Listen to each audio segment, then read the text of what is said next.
Commander Varask stood on the observation deck of the Harvester-class ship Inevitable Conquest, his forearms clasped behind his back in what his species considered a pose of supreme confidence. The blue-green planet filled the viewscreen before him, looking deceptively peaceful. Earth, so much water, so much vegetation, and so many humans. Status report, Varask demanded, his voice a gravelly rumble that made the junior officers flinch. They always flinched. He enjoyed that. Lieutenant Krev scurried forward, datapad trembling in his spindly hands. All systems optimal, Commander. Cloaking technology functioning at 98.7% efficiency. The primitives have no idea we're here. Primitive is perhaps too generous a term, Varask said, pulling up the holographic display of their target species. The bipedal creatures looked soft, with no natural armor, minimal physical strength, and embarrassingly dull sensory capabilities. But their greatest achievement was putting a few of their kind on their own moon, and that was over a century ago. The science officer, Dr. Meal, cleared her throat. There are some anomalies in our preliminary scans, Commander. Their physical capabilities seem inconsistent with their technological development, and their behavior patterns suggest they're perfect for harvesting, Varask interrupted. The Galactic Conglomerate needs workers, not philosophers, Dr. Meal. Your concerns are noted and dismissed.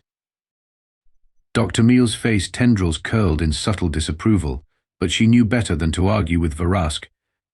The commander had been selected for this mission specifically because of his efficiency record. 97 successful planetary conquests. 0 failures. The conglomerate didn't achieve that kind of success by overthinking things. Prepare the first wave of scouts, Varask ordered. Standard protocol. Observe, categorize, assess resistance capabilities. I want boots on the ground in 1 hour. The bridge crews scrambled to obey, and Varask allowed himself a moment of satisfaction. Earth would be Conquest number 98. A minor footnote in his illustrious career, but every victory counted toward his retirement package. The town of Pinewood, Oregon wasn't the kind of place where exciting things happened. That's precisely why Jack Thorne had chosen it after leaving the Marines. 20 years of special ops had left him with enough excitement to last several lifetimes, and now all he wanted was to run his little hardware store and occasionally go fishing. "Morning, Mr. Thorne," called Tommy, the paper delivery kid, as he whizzed by on his bicycle. Jack raised his coffee mug in greeting, then went back to watering the potted plants outside his store. The morning had that perfect, crisp autumn feel that made his old injuries ache, just enough to remind him they were there, without being genuinely painful. Days like this made civilian life feel like the right choice. 3 doors down, Dr. Ellie Reeves was unlocking her veterinary clinic. Jack nodded to her, and she waved back with her usual cheerful smile. Nice lady. Scary smart. Could probably diagnose what was wrong with an animal just by looking at it.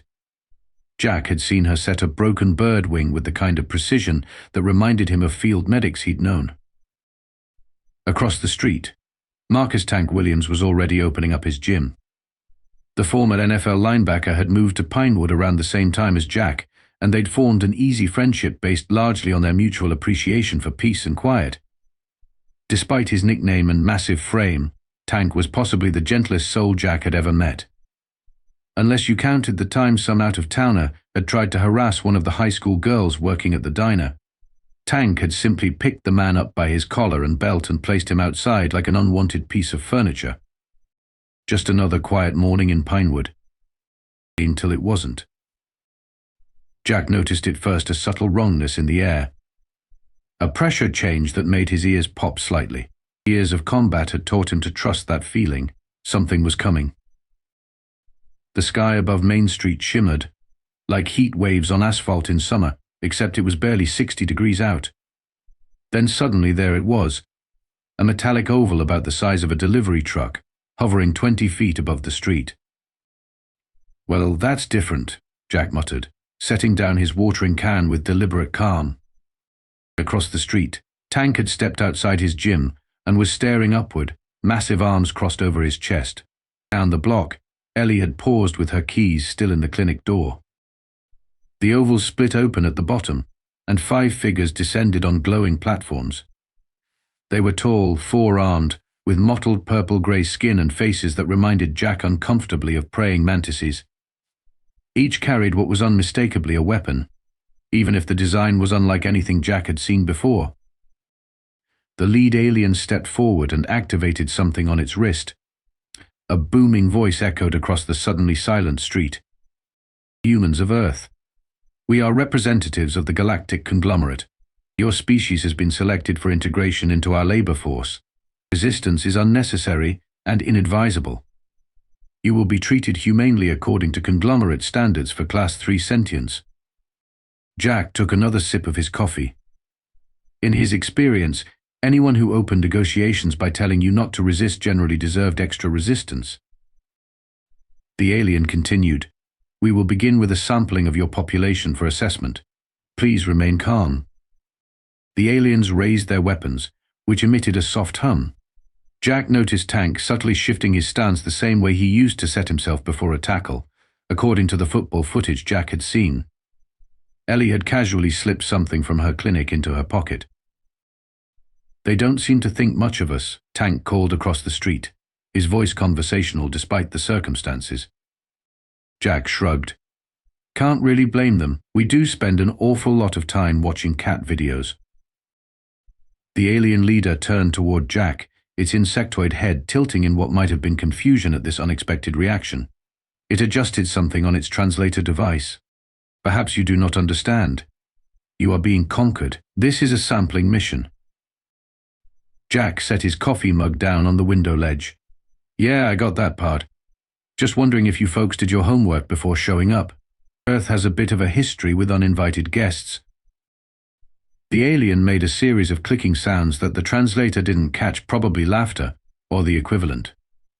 "Your species has no significant defensive capabilities. Our scans show you are physically weak, with dull senses and no natural weapons. Your most advanced military technology is primitive by Conglomerate standards." Jack noticed more townsfolk gathering at a safe distance, watching the scene unfold. Nobody was panicking. In fact, most seemed curious rather than frightened.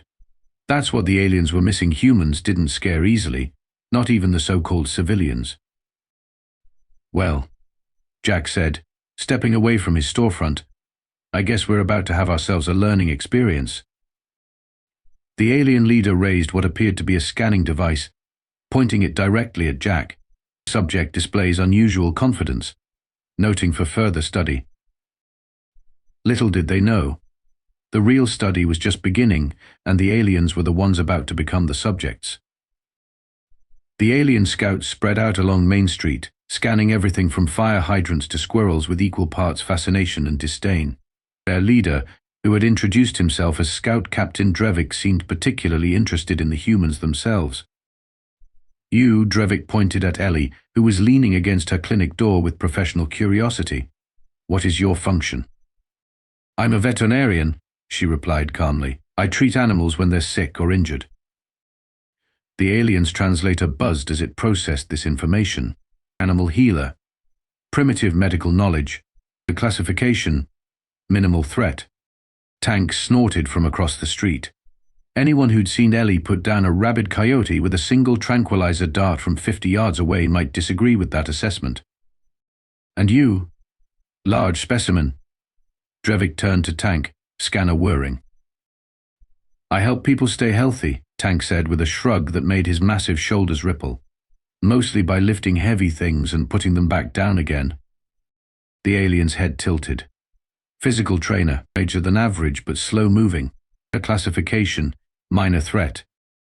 Jack had to bite his lip to keep from laughing. Tank had been clocked at a 4.6-second 40-yard dash in his NFL days.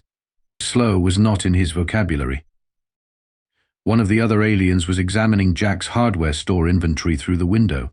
"Captain, these appear to be primitive tools, inefficient designs." "Humans," Drevik announced to no one in particular. "Your species relies heavily on these simple implements because your natural capabilities are so limited." Jack smiled politely. "We make do." By now, more townsfolk had gathered, maintaining a cautious distance but showing remarkable composure. Mr. Finch, the 85-year-old who ran the local diner, hobbled forward with a plate of cookies. "Thought you folks might be hungry after traveling all this way," he said, offering the plate to the nearest alien. The aliens conferred among themselves in their clicking language before Drevik addressed the old man. "Your offering is noted. Cooperation will be rewarded with preferential treatment." Mr. Finch just nodded and set the cookies on a nearby bench. "You let me know if you want the recipe." The aliens continued their assessment, scanning various residents and occasionally taking samples, a strand of hair here, a scraping of skin cells there. The humans of Pinewood submitted to this with remarkable patience. Jack caught Ellie's eye and gave a slight nod toward the alien ship. She responded with an almost imperceptible shake of her head. Not yet. They needed more information. "Tell me," Jack said to Drevik, "what exactly does the conglomerate want with us?"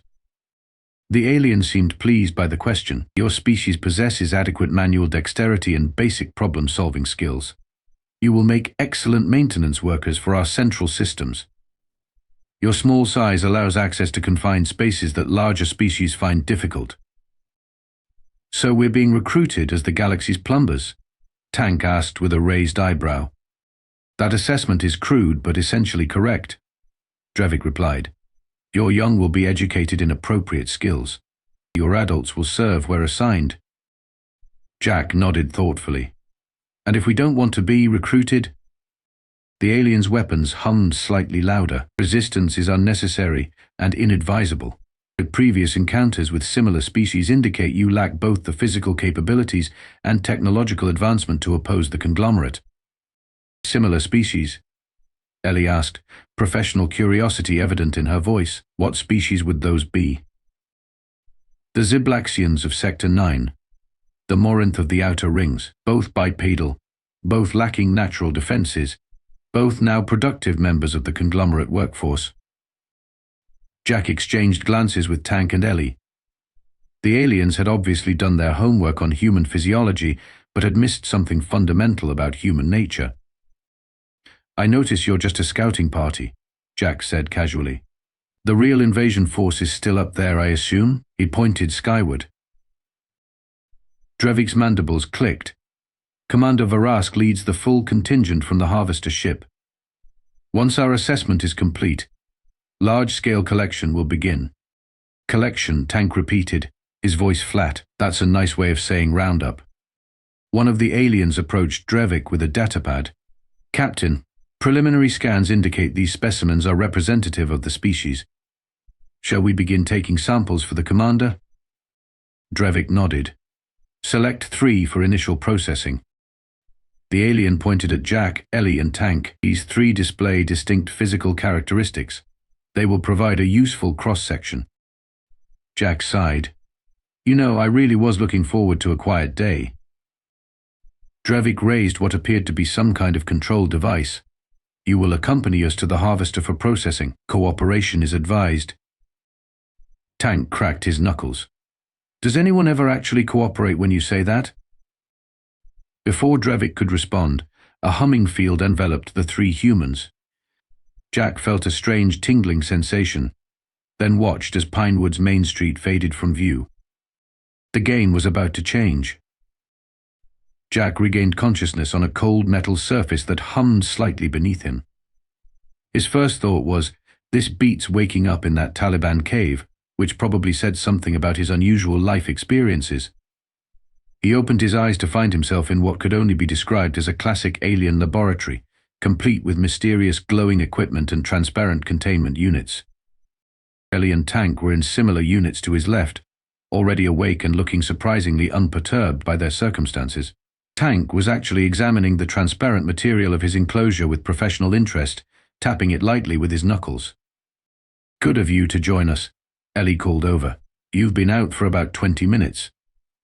"They hit you with a stronger dose," Tank added. "Guess they thought the old guy needed extra sedation." Jack grimaced. "I'm only 53. Ancient by combat standards," Tank said with a grin. A door slid open with a pneumatic hiss, and Commander Varask entered, flanked by Drevik and a thin alien in what appeared to be a lab coat. if lab coats were made of shifting, iridescent material. "These are the specimens?" Varask asked, surveying the three humans with obvious disappointment. "Yes, Commander," Drevik replied, "selected for their diverse physical characteristics." The lab-coated alien stepped forward. "I am Chief Examiner Lopt. I will be conducting your assessment." His translator produced a much more natural-sounding voice than the others.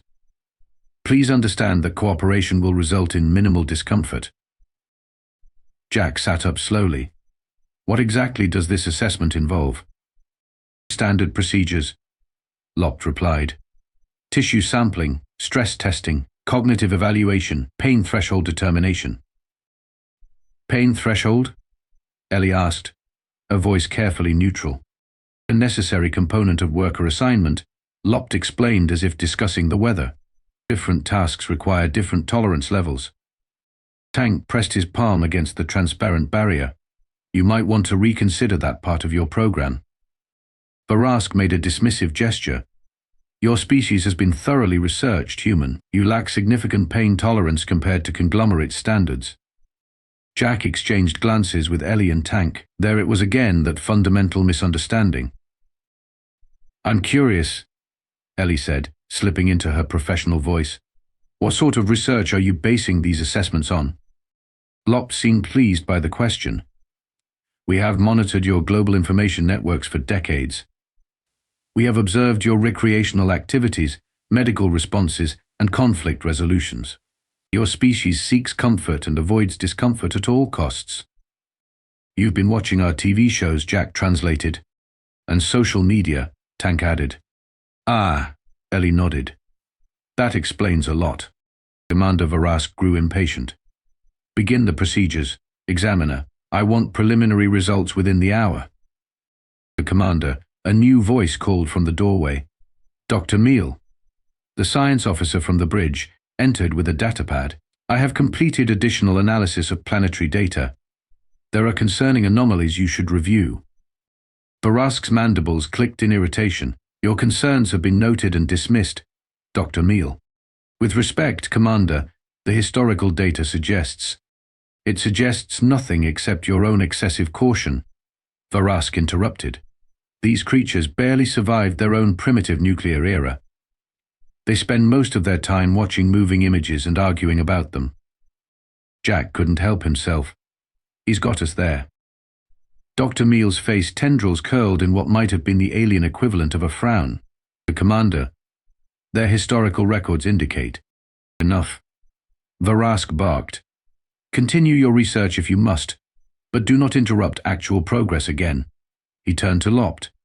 "Proceed with the examination." As Meal reluctantly departed, Lopt approached a control panel. "We will begin with basic physiological responses to stimuli." The floor of Jack's containment unit began to heat up rapidly. Not enough to cause serious burns, but definitely uncomfortable. Jack remained seated, cross-legged, his expression unchanged. "Interesting," Lopt noted. "Subject 1 shows minimal distress response." Ellie's container began filling with what looked like water. "Really?" she said. "The drowning test? That's a bit dramatic for a first date." Tank's unit started to emit a high-pitched noise that would typically cause extreme discomfort. He simply covered one ear with his hand and used the other to tap out the rhythm to "We will rock you against the transparent wall."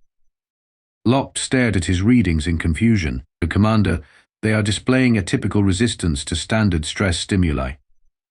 Varask stepped closer to the containers. "Increase intensity by 40%. The floor under Jack now grew hot enough that a normal person would be dancing to avoid serious burns. The water in Ellie's tank reached her chin. The sound in Tank's unit reached a painful crescendo. None of the humans showed significant distress. "Something's wrong with the equipment," Varask snapped. "No, Commander," Lopt replied, genuine puzzlement in his voice. "The equipment is functioning correctly. Or, these specimens are simply tolerating the stimuli." Jack finally stood up, primarily to give his backside a break from the heated floor.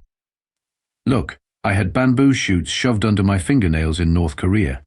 This is basically a warm bath." Ellie, now floating with just her face above water, added, I once performed surgery on myself when stranded during a blizzard. Water's not really going to bother me. Tank shrugged. I played the second half of the Super Bowl with a fractured femur. Varask stared at them, his alien features unreadable. Examiner, something is clearly wrong with your selection process. These cannot be representative specimens.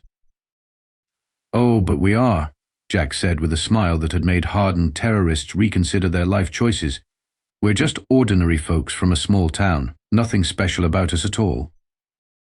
And that was the moment when Commander Varask should have started worrying. Examiner Lopt was becoming increasingly agitated, which for his species meant his iridescent lab coat was shifting colors faster than a disco ball at a rave.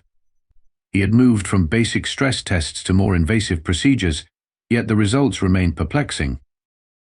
These readings cannot be correct, he muttered, running a scanner over Jack's arm for the third time. According to this, your bone density is comparable to reinforced composite materials. Jack shrugged. Milk does a body good. In the adjacent lab area, Tank was on what appeared to be an alien treadmill, running at a speed that had Lop's assistants checking their equipment for malfunction. 20 minutes in, Tank hadn't broken a sweat. You guys want to turn this up? Tank called out. I'm barely in my warm-up zone. Ellie, meanwhile, was calmly solving complex mathematical equations that Lopt had assured her would challenge the brightest minds on Earth. She finished another and looked up. These are just standard differential equations. Any first-year medical student could handle them. Commander Varask stormed into the lab, his forearms gesticulating wildly. Examiner, explain these results immediately. Lop's color shifting became almost seizure-inducing. Commander, I cannot. These specimens display capabilities far beyond our initial assessment. Then your assessment was flawed, Varask snapped. Dr. Meal had slipped in behind the commander, her face tendrils now arranged in what Jack was beginning to recognize as the alien equivalent of I told you so. Commander, she said quietly, I believe I understand what we're witnessing. Varask whirled on her. Speak, then. Humans appear to possess a dormant state, Meal explained. In their natural habitat, they function at minimal capacity. But when subjected to stress or threat, she gestured to the three humans. They activate. Aye. Jack couldn't help but smile. She was starting to get it. That's ridiculous, Varask dismissed. No species deliberately suppresses its capabilities. Actually, Ellie chimed in, many Earth species do exactly that. The conservation of energy is a fundamental evolutionary strategy. Fascinating. Meal moved closer to Ellie's containment unit. And what activates this enhanced state? Before Ellie could answer, alarms began blaring throughout the ship. A panicked alien voice came over the communication system. Security breach in Sector 7. The Earth specimens are escaping. Varask's head swiveled toward the three humans still securely contained before him. What specimens? The extras we collected, Drevik explained, rushing into the lab. The maintenance crew grabbed a few more for comparative analysis. Who? Jack asked, suddenly alert. Drevik checked his datapad. Designations: retired librarian, high school chemistry teacher, and yoga instructor. Jack, Ellie, and Tank exchanged looks. Mrs. Winters is a retired librarian, Tank said. She was Black Ops before that. Mr. Paulson teaches chemistry, Ellie added, after 20 years with the Explosive Ordnance Disposal Unit. And I'm guessing the yoga instructor is Deb Chen, Jack finished. Former Olympic gymnast and mixed martial arts champion. Varask stared at them. You're lying. Actually, Dr. Meal interjected, I found reference to these individuals in my research. The human internet contains extensive background information on them. And you didn't think to mention this earlier? Varask hissed. I tried, Commander, Meal replied. Her tendrils now fully extended in obvious stress, in multiple times. Another alarm blared, followed by the sound of an explosion somewhere deep within the ship. That would be Mr. Paulson, Ellie said conversationally. Chemistry teachers are very resourceful. Secure these specimens, Varask ordered, pointing at Jack, Ellie and Tank, and find the others. As the aliens rushed to comply, Jack noticed something interesting. Their containment units were designed to prevent escape, but not to withstand an attack from outside. And from the sound of approaching chaos, outside help was on the way. "You know," Jack said casually, "there's something else you should probably understand about humans." Varask was halfway to the door but paused. "What?" We're pack animals," Jack explained, "very social creatures. And when someone messes with one of us..." The lab door exploded inward in a shower of alien metal and circuitry. Through the smoke stepped a diminutive woman in her 70s, wielding what appeared to be a makeshift flamethrower constructed from alien technology. "There you are, dears," Mrs. Winters said, adjusting her glasses. "I thought I might find you here." Behind her, Mr. Paulson was mixing something in a beaker that bubbled ominously, while Deb Chen was using what looked like an alien weapon to keep several security officers at bay. "You messed with the wrong planet," Deb said, flipping the weapon to its highest setting. Mrs. Winters pointed her flamethrower at Varask. "Would you be a dear and release my friends? I'm afraid my patience isn't what it used to be." Varask stood frozen, his forearms raised in surrender. What are you?" Jack smiled as the containment field around him began to flicker and fail. "He told you, we're just ordinary civilians." "Ordinary civilians," Tank added, stepping out of his now disabled unit, in dormant mode. And that's when the real fun began. Commander Varask had never retreated in his 97 successful conquests. The concept was so foreign to him that he didn't even recognize what he was doing as he backed away from the advancing humans. In his mind, this was simply a strategic relocation. Secure the command deck. He barked into his communicator as he hurried through the corridors of the inevitable conquest. Deploy all security forces. Activate the containment protocols. The commander came the panicked reply. "The human specimens have disabled the containment systems in sectors 3 through 9. They're hunting our security teams." Hunting. The word sent an unfamiliar chill through Varask's exoskeleton. Back in the lab, Jack Thorne was examining an alien weapon he'd liberated from an unconscious guard. "Nice balance," he commented, adjusting the settings, "though the power source seems inefficient." Tank had fashioned a makeshift battering ram from a piece of lab equipment and was using it to clear a path through the ship's corridors. "Which way to the bridge?" He called back. Mrs. Winters consulted a holographic map she'd somehow accessed. 3 levels up, central sector. "But we should disable their engines first." "I'll handle that," Mr. Paulson volunteered, his pockets bulging with various compounds borrowed from the lab. "Just point me to engineering." Ellie was treating a minor wound on Deb Chen's arm.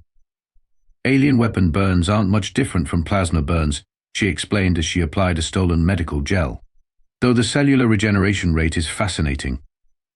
"Thanks, Doc," Deb replied, flexing her arm. "Now who's up for finding the alien's armory? I've always wanted to try alien martial arts." Jack nodded. "Good thinking. We'll split up. Mrs. Winters, you and Paulson handle the engines. Deb, find that armory. Tank, Ellie and I will head for the bridge." "What about the other humans?" Ellie asked. As if on cue, the ship's communication system crackled to life, and a voice echoed through the corridors. "Attention, alien vessel. This is Colonel Richards, United States Space Command. We have detected your presence and are mounting a rescue operation for our citizens. Surrender immediately or face the consequences." Jack grinned. "Sounds like the cavalry's arrived." On the bridge, Varask was rapidly losing control of both his ship and his composure.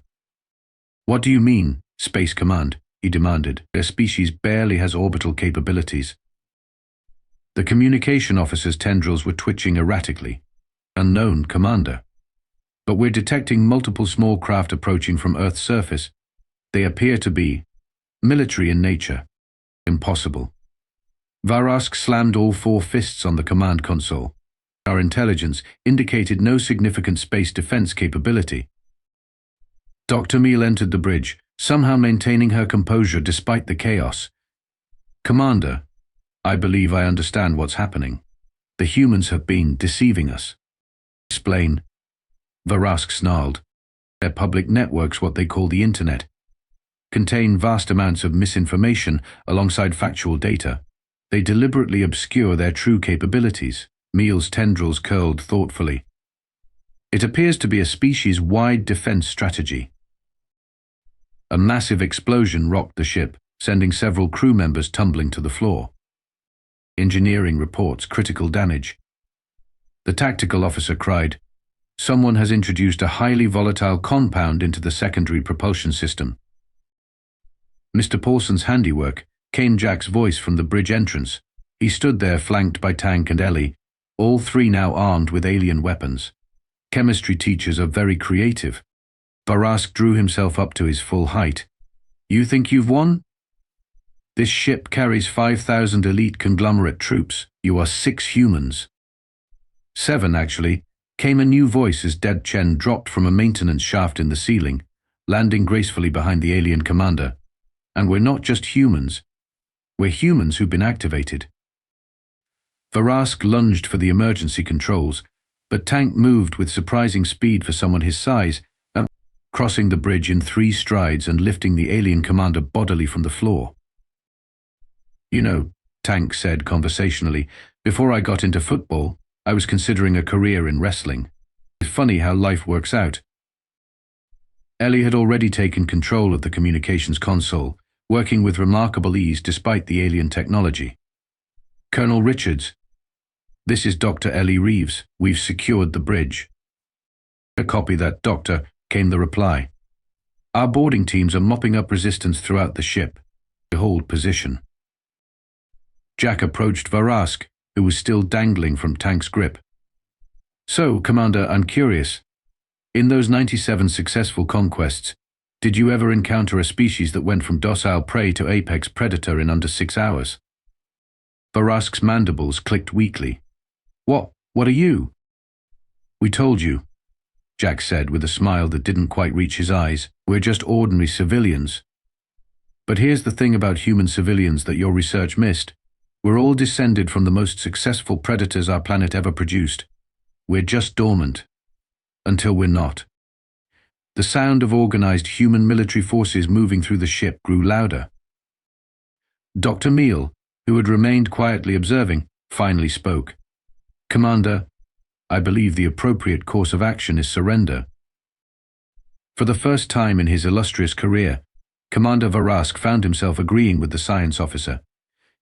The hunt had definitely reversed. 3 weeks after what Earth's media had dubbed the Pinewood incident, Jack Thorne found himself in a situation far more uncomfortable than alien captivity, at a formal diplomatic meeting. He tugged at the collar of his dress uniform, recently returned from mothballs, and surveyed the makeshift conference room at the hastily established Joint Species Liaison Office. "Stop fidgeting," Ellie whispered, looking perfectly at ease in her business attire. "You faced down an alien invasion, but a necktie makes you nervous." "Give me a firefight any day," Jack muttered. "At least there I know what to shoot." Tank, squashed uncomfortably into a chair designed for someone half his size, chuckled. "Just be glad they didn't make us wear those ridiculous ceremonial robes the conglomerate suggested." The door slid open, and the alien delegation entered. Commander Varask, now demoted to Diplomatic Liaison Officer Varask, led the group, followed by Dr. Meal and several other conglomerate representatives. They all moved with the careful precision of beings who had recently received a significant reality check. "Representatives of Earth," Varask began, his once booming voice now carefully modulated. "The Galactic Conglomerate extends formal recognition of your species' sovereign status." "That's very generous of you," said General Martinez, Earth's lead negotiator, without bothering to hide her sarcasm.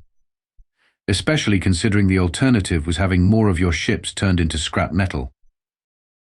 Varask's mandibles clicked in what humans now recognized as embarrassment. The conglomerate acknowledges its error in assessment. "We have reclassified humanity from Class 3 sentience to Class 1 sentience with dormant apex predator characteristics." Dr. Meal stepped forward, her tendrils arranged in a pattern that suggested scientific excitement. "If I may, this reclassification is unprecedented in conglomerate history. No other species has demonstrated the ability to appear non-threatening while maintaining such formidable latent capabilities. We call it being civilized, Jack said. It's not that complicated. We've just learned that not every problem needs to be solved by immediately going to DEFCON 1. DEFCON 1? Varask queried. It's when we stop being dormant, Tank explained helpfully.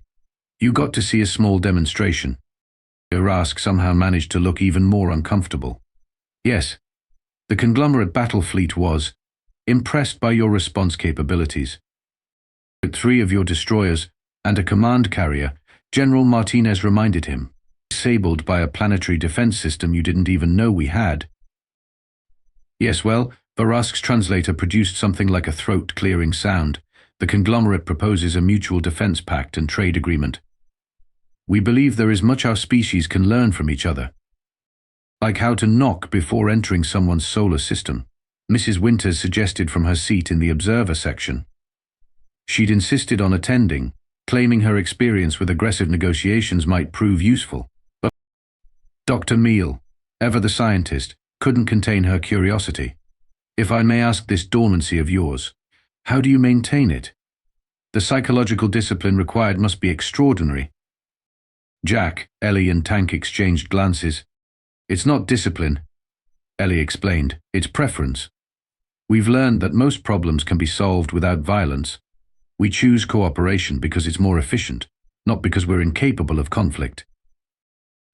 But when cooperation fails, Jack added, we remember what we used to be. A junior alien diplomat leaned forward. And what was that?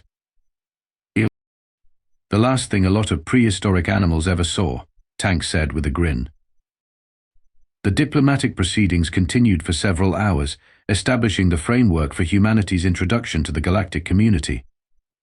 As a gesture of goodwill, the conglomerate agreed to share certain technologies, while Earth promised not to demonstrate its dormancy deactivation capabilities without severe provocation. Later, as Jack, Ellie and Tank walked out of the facility, they found Deb Chen waiting for them, practicing Tai Chi in the parking lot.